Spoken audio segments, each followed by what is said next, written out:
Hello guys, hope you all are doing good and this is doctor Vikas signing in and welcome to VB Mantra. Guys, Bharat का नाम pharmaceutical के क्षेत्र में विश्व में दूसरे सबसे बड़े निर्यातक और निर्माता के रूप में आता है। इसके हर सेक्टर में जॉब्स की कमी नहीं है। इसी तरह से पीवी यानी कि फार्माकोविजिलेंस डिपार्टमेंट में बहुत सारी जॉब अपॉर्चुनिटीज़ हैं। तो इस वीडियो के माध्यम से जानेंगे कैरियर अपॉर्चुनिटीज़ इन फार्माकोविजिलेंस के बारे में। Before starting the video would like to mention about Shubham Mishra who for his valuable suggestion. Video start करने से पहले एक बार और कहना चाहूँगा कि वीडियो थोड़ा सा लंबा हो जाएगा, प्लीज़ इसलिए हैव सम पेशेंस। अगर आपके पास इस वक्त टाइम नहीं है तो प्लीज़ वीडियो को सेव कर लीजिएगा। जब भी आप रिलैक्स होंगे, आपके पास टाइम होगा, तब उसे देखिएगा। Let's begin. सबसे पहले एक इंट्रोडक्शन। फार्माकोविजिलेंस जैसा नाम वैसा काम, मतलब कि ड्रग सेफ्टी के ऊपर एक पैनी निगाह रखना। गाइस, लगभग हर फार्मास्यूटिकल कंपनी का अपना फार्माकोविजिलेंस डिपार्टमेंट होता है, जिसका बेसिक काम होता है कि that is the assessment, collection and monitoring of the drug safety जो कि उसकी प्रोडक्ट्स मार्केट में है। ये जानकारी ये pharmacovigilance department health care providers, hospitals, doctors and patients से एकत्रित करता है दो मकसद के लिए। एनालिसिस ऑफ द हजार्ड्स जो कि मेडिसिन का हो उसको बचाने के लिए, and most importantly safeguarding of the patients यानी कि मरीज की सुरक्षा। हर कंपनी के बहुत सारे फार्मास्यूटिकल्स प्रोडक्ट्स मार्केट में हैं, तो उनकी सेफ्टी के बारे में क्या स्टेप्स होंगे, कैसे मॉनिटर किया जाएगा, ये सारा काम फार्माकोविजिलेंस डिपार्टमेंट का होता है।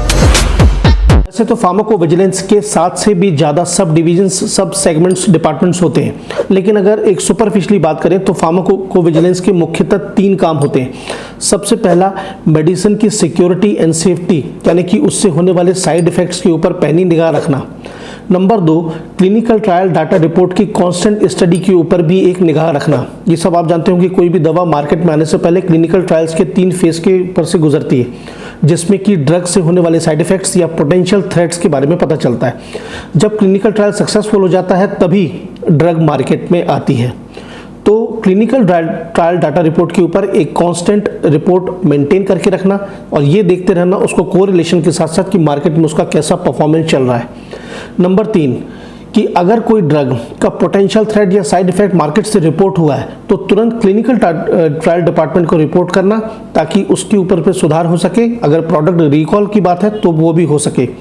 और इसके साथ ही साथ एक पर्टिकुलर ऑब्जर्वेशन, मॉनिटरिंग उस बात पर भी रखना कि किसी प्रकार का कोई सिग्नल, थ्रेट मार्केट से रिस्पॉन्स होता है या क्लिनिकल डाटा से पता चलता है किसी ड्रग या प्रोडक्ट के बारे में जिससे कि पोटेंशियल थ्रेट आ सकता है, तो उसके ऊपर भी एक पर्टिकुलर मॉनिटरिंग रखना।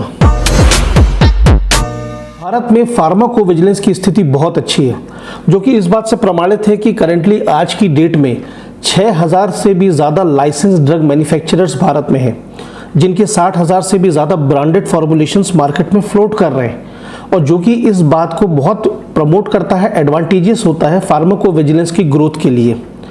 जो कि फार्माकोविजिलेंस की ग्रोथ अगर अच्छी होती है तो इन सारे बिंदुओं के ऊपर बहुत इंपॉर्टेंट इम्पैक्ट पड़ता है, जैसे कि आम जनता में ड्रग के साइड इफ़ेक्ट्स की अवेयरनेस होना। सेकेंडली, लैक्स ऑफ फॉर्मुलेशंस का मार्केट में होना। डोमेस्टिक मार्केट एक बहुत बड़े लेवल पर आना in contrast to the other continents.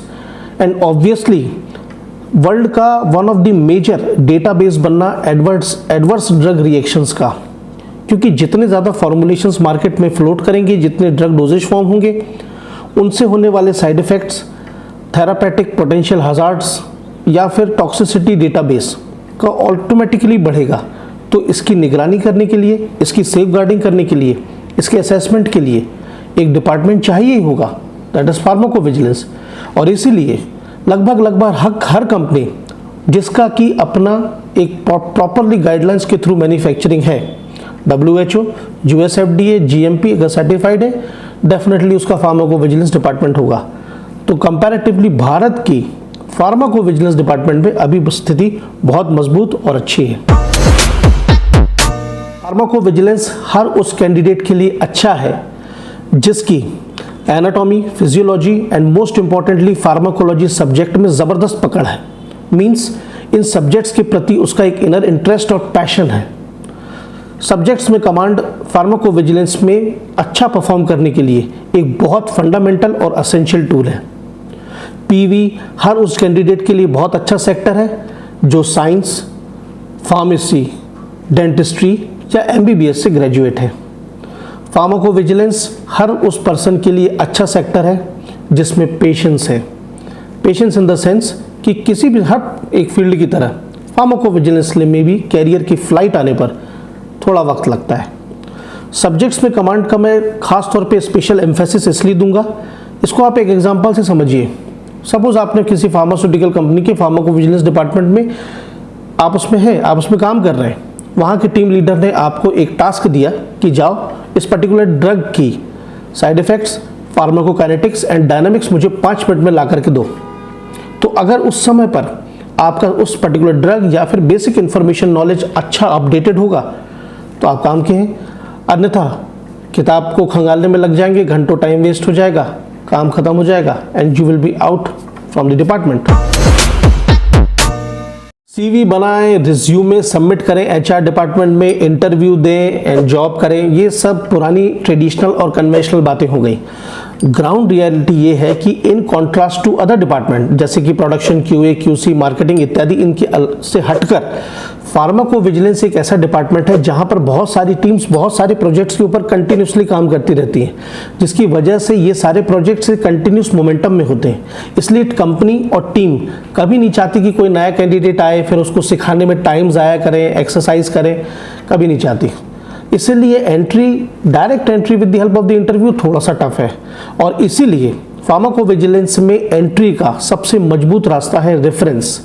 Reference in the sense कि अगर, जैसा कि मैंने बताया कि आप अपने आप को फिट पाते हैं, एकदम परफेक्ट पाते हैं PV डिपार्टमेंट के लिए, तो बेस्ट तरीका ये है कि आपके सीनियर्स, आपके रिलेटिव्स या कोई भी ऐसा आपका नोन पर्सन जो कि फार्माकोविजिलेंस में ऑलरेडी है उससे बात करें।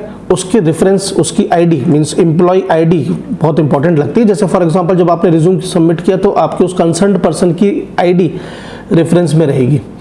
इससे आपको बहुत अच्छी तरह से फटाफट एंट्री मिल जाएगी and this is one of the most firm route जो मुझे लगता है, इसलिए मैंने आपके साथ शेयर किया। अब आपके मन में सवाल आया कि हमारा ऐसा कोई रेफरेंस नहीं है तो क्या एंट्री नहीं होगी? बिल्कुल हो सकती है। उसके लिए भी कन्वेंशनल बैंक है, मीन्स कंपनी का जो रिज्यूम बैंक है, हर कंपनी के फार्माकोविजिलेंस का रिज्यूम बैंक होता है, वहाँ आप सबमिट करें, वहाँ के लोगों से मिलें, HR से मिलें और अपने स्किल्स एंड पोटेंशियल को इंटरव्यू में बेस्ट दें, डेफिनेटली आपको मिलेगी। साथ ही साथ एक बात कहना चाहूँगा कि अगर आपको लगता है कि that you are absolutely fit and fine for PV तो आप मुझे भी बता सकते हैं, मैं भी कोशिश करूँगा जो बेस्ट से बेस्ट होगा आपके लिए।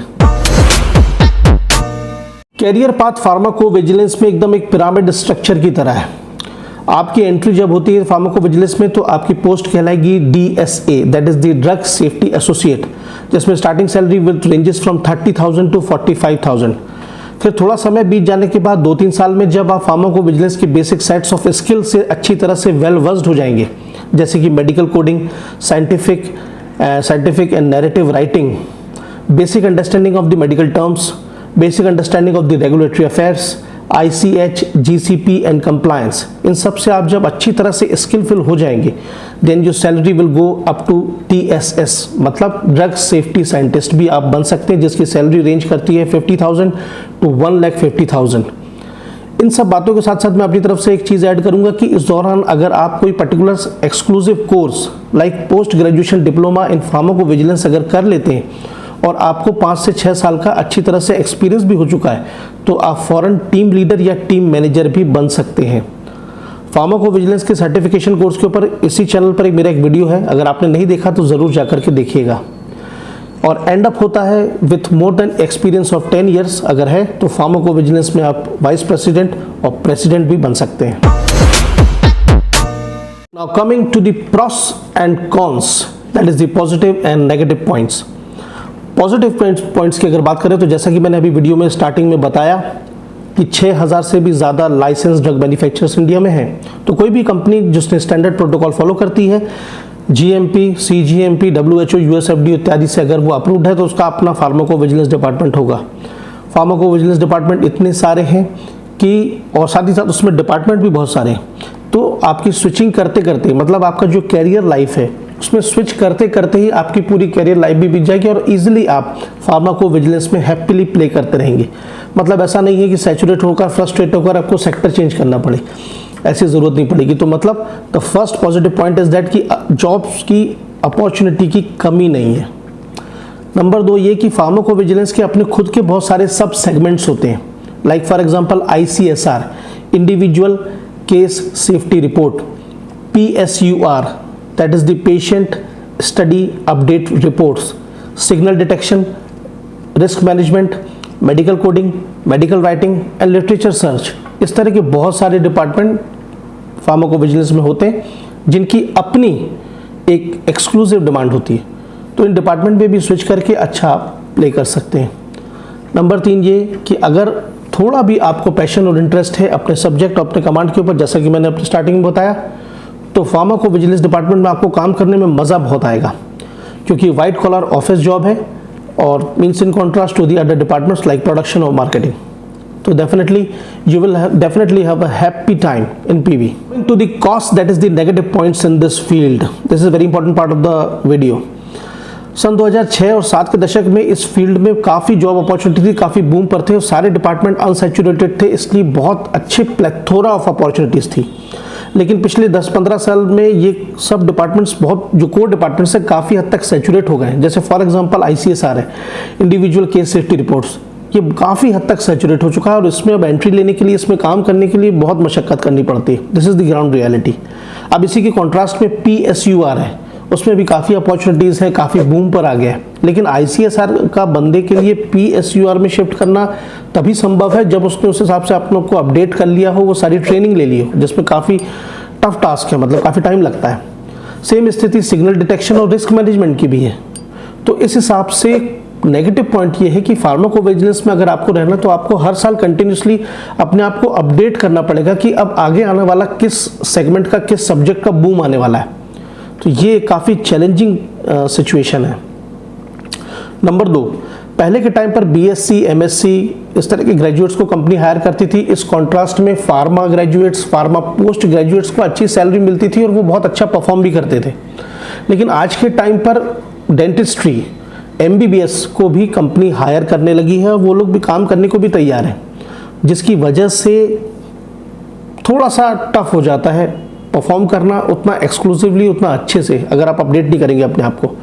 क्योंकि कॉमन सेंस की बात है, MBBS की तुलना में जो दूसरे ग्रेजुएट्स हैं उनकी एनाटॉमी फिजियोलॉजी उतनी स्ट्रॉन्ग नहीं होती, मतलब करनी पड़ती। This is not impossible but I am telling to ground reality.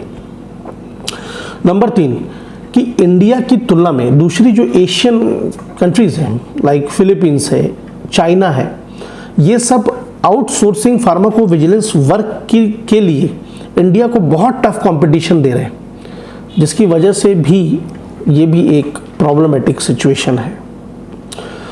तो कुल मिलाकर के अगर आपको फार्माकोविजिलेंस में अच्छा प्ले करना है तो पेशेंस के साथ उतरें 5 से 6 साल तक minimum, without having the immense desire for any kind of achievements or shortcuts की तो बिल्कुल भी इच्छा, मतलब उम्मीद ना रखें। पेशेंस साथ अपना काम करें, कंसिस्टेंटली अपने आप को अपडेट करें, मतलब अपने आप को अपडेट करना एक अपनी कैरियर लाइफ का हिस्सा बना लें। अच्छा करें, बाकी फील्ड बहुत अच्छी है, बहुत अच्छी opportunities. So guys that's all from this video. ये था फार्माकोविजिलेंस में कैरियर अपॉर्चुनिटीज को लेकर एक क्विक ब्रीफ रिव्यू। वीडियो अच्छा लगा हो तो प्लीज़ लाइक शेयर जरूर कीजिएगा। जाने से पहले शुभम मिश्रा के लिए एक बार और नाम लेना चाहूँगा for his valuable suggestion on this video. और इंस्टाग्राम पर VP मंत्रा को ज़रूर फॉलो करें, मैं सबके आंसर्स दे रहा हूँ। फेसबुक पर ऑफिशियल पेज है VP मंत्रा, उसे भी लाइक कर लें। तो बस चलता हूँ, जल्दी मिलूंगा अगले वीडियो में। Till then stay motivated, work smarter and good luck.